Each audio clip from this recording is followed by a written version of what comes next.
7 stars. That's what Egypt were told to remove from their shirts before they even set foot on the pitch. 7 Africa Cup of Nations titles: 1957, 1959, 1986, 1998, 2006, 2008, and 2010. More continental championships than any nation in African football history. Stars that sit above the Egyptian crest as proof of what this team has achieved across 7 decades of football. FIFA told them to take them off 2 days before their opening match. Egypt complied, because what choice did they have? That is the context nobody is talking about. By the 92nd minute of Belgium versus Egypt at Lumen Field in Seattle, the conversation had moved somewhere else entirely. It had moved to a penalty that was not given, to a coach who lost his composure on the touchline in a way that coaching composure rarely allows in public, to a moment that has detonated across every Arabic language football platform this morning and shows absolutely no sign of cooling down. This is the full story, and it is bigger than a referee's decision. Let's start with the match, because the football itself was genuinely compelling. Belgium and Egypt had never met at a World Cup before. Mohamed Salah is 33, and in what many believe will be his final tournament, he is leading the Egyptian attack. Kevin De Bruyne was orchestrating Belgium from deep. Romelu Lukaku, a man who has been written off more times than most players score goals, was wearing the captain's armband in what may also be his last World Cup. Belgium took the lead. Lukaku. Of course it was Lukaku. The man who has outscored every Belgian in history, who carries his nation's attacking burden with a certainty that borders on the inevitable. His goal gave Belgium control. A powerful header in the 87th minute that drifted just wide reminded everyone in that stadium exactly why Belgium came into this group as favourites. And then Egypt equalised. Their defensive structure, compact, disciplined, built on quick transition, made them one of the hardest teams Belgium had faced in years. When Salah is involved in the final third, there is always the threat of something extraordinary. The 1-1 scoreline was a fair reflection of a competitive open match. The atmosphere in Seattle delivered everything the tournament needed. Red everywhere. Belgian red against the distinctive Pharaoh's colours. A city that has been building its football culture for years, finally getting its World Cup moment. If you want the full story on every match and every controversy at this tournament, subscribe to Game Jam and hit the like button. We are covering everything all the way to the final on July 19th. And then the 92nd minute arrived. Yanick De Cuyper's challenge on an Egyptian player in the penalty area. The contact was there. The replays were shown on the stadium screen immediately, the big screen above the stands, visible to every fan inside Lumen Field.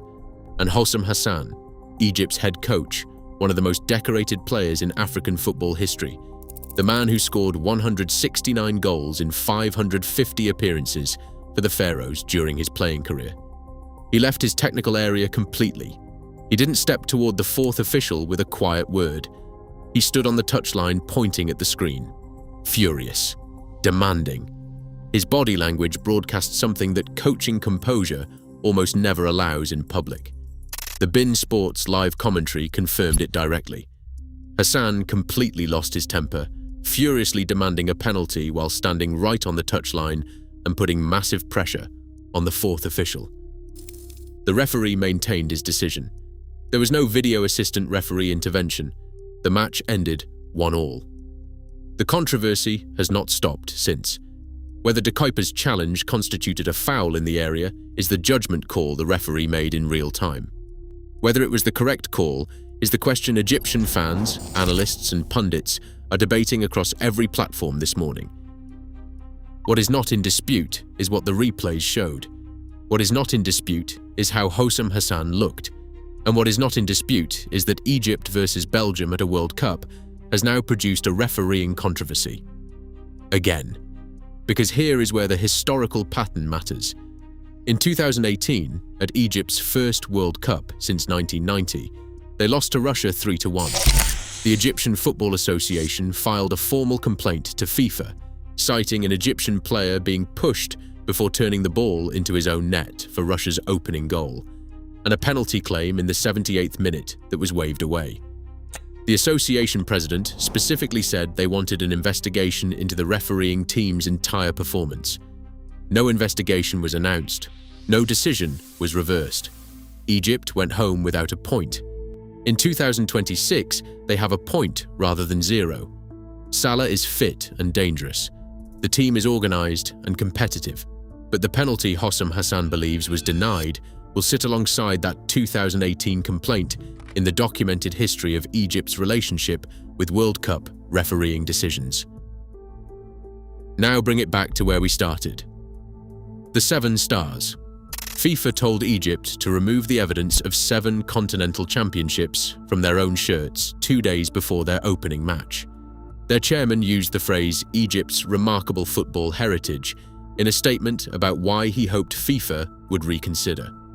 That phrase, used by their own chairman in a compliance statement about their own shirts, tells you everything about the mood Egypt carried into Lumen Field. When Hosam Hassan stood on that touchline in the 92nd minute, pointing at the replay screen, demanding to be seen, the immediate controversy was about a penalty decision. But the context was everything that had already been asked of Egypt before that moment: to remove their stars, to comply, to adjust, to arrive at a World Cup where 2 of their group opponents have supporters who can travel freely, while fans from Ivory Coast and Senegal, also in their group, face travel restrictions that make attending matches in the United States effectively impossible. He was not just demanding a penalty, he was demanding to be seen. That reading is not in any official report, but it sits underneath the 92nd minute for anyone who has been paying attention to what this tournament has done to African football representation, to African fan access, to the stars on Egypt's shirts. Egypt are very much alive in Group G.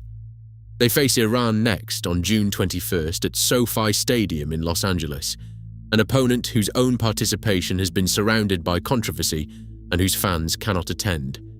Then New Zealand. Win both, and they will be in a strong position for the knockout stage, for the first time in their history. Hassan's defensive structure makes them difficult to beat for anyone. Salah hasn't scored yet. When he does, it will change the entire atmosphere around this campaign. Belgium, meanwhile, face Iran. That match, on paper, should be comfortable, but nothing at this World Cup has been comfortable. Everything in Group G is still entirely open.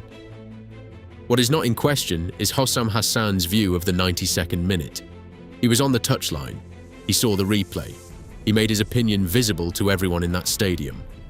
The question this tournament keeps raising, match after match, decision after decision, is whether the pattern of moments like that one, repeated across enough games in enough groups, eventually changes something, or whether football's governing body absorbs it the same way it absorbed 2018, the same way it responded to the stars on Egypt's shirts with a 2-day deadline and a request to comply.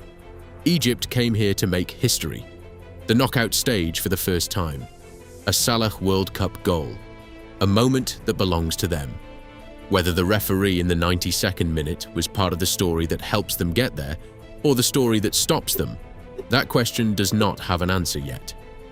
But Hassan knows what he saw on that screen, and so did everyone else in Seattle.